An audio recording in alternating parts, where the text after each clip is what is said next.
Airport के विकास और भूमि अधिग्रहण पर 1102 करोड़ रुपए खर्च किए जाएंगे। एयरपोर्ट में सीआईएसएफ कैंप्स का निर्माण होगा और विवाहित सीआईएसएफ कर्मियों के लिए 467 फ्लैट बनाए जाएंगे। नोएडा इंटरनेशनल एयरपोर्ट के शुरू होने से पहले ही यमुना प्राधिकरण का प्रॉपर्टी के रेट में वृद्धि का प्रस्ताव बोर्ड बैठक में पास हो गया। इसके अलावा किसानों मुआवजाओं में वृद्धि, देश का पहला ईएसआईसी मेडिकल यूनिवर्सिटी और कैंसर एडवांस सेंटर बनाए जाने के लिए ईएसआईसी को जमीन देने का निर्णय लिया गया है।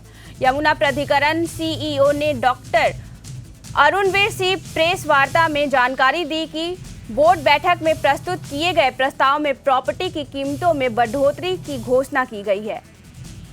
रेजिडेंशियल प्रॉपर्टी के रेट 25% तक बढ़ाए गए हैं, जो इंडस्ट्री उसमें 10% है, इंस्टीट्यूशनल में 12% है और मेडिकल डिवाइस में 5% है। क्योंकि रेसिडेंसी में बढ़ा है तो रेसिडेंशियल का ग्रुप हाउसिंग 1.5 होता है, तो ग्रुप हाउसिंग में भी बढ़ोतरी हुई है। किसानों को मुआवजा बढ़ाया कर 4,300 कर दिया गया है और जेवर एयरपोर्ट में जो मुआवजा किसानों को दिया गया उसे पूरे यमुना प्राधिकरण के सभी गांव पर लागू कर दिया गया है।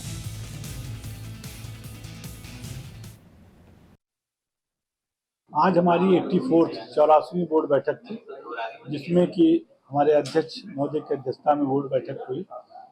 इसमें कुल 23 प्रस्ताव प्रस्तुत किए गए, जिसमें 21 प्रस्ताव स्वीकृत किए गए, 2 प्रस्ताव डिफर किए गए, फिर से प्रस्तुत करने के लिए कहा गया।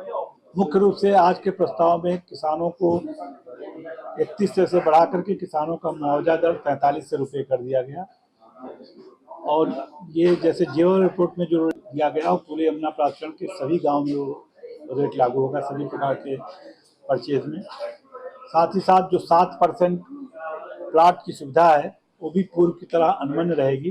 जो 7% प्लाट लेगा वो 38 से 8 रुपये प्लस 7% प्लाट लेगा।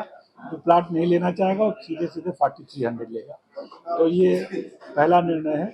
दूसरा निर्णय यह है कि हमारी प्रॉपर्टीज़ के रेट, क्योंकि 38% हमारा मुआवजा दर बढ़ गया है, 3100 से 4300 38% होता है, तो उसके सापेक्ष बोर्ड ने संपत्तियों में कुछ में बढ़ोतरी की है। रेजिडेंशियल में लगभग 25% के आसपास बढ़ोतरी है। जो इंडस्ट्री उसमें 10% है, इंस्टीट्यूशन में 12% है, मेडिकल डिवाइस में 5% है और चूंकि रेजिडेंशियल में बढ़ा है तो रेजिडेंशियल का ग्रुप हाउसिंग 1.5 होता है, तो ग्रुप हाउसिंग में भी उसी अनुपात में बढ़ोतरी हुई।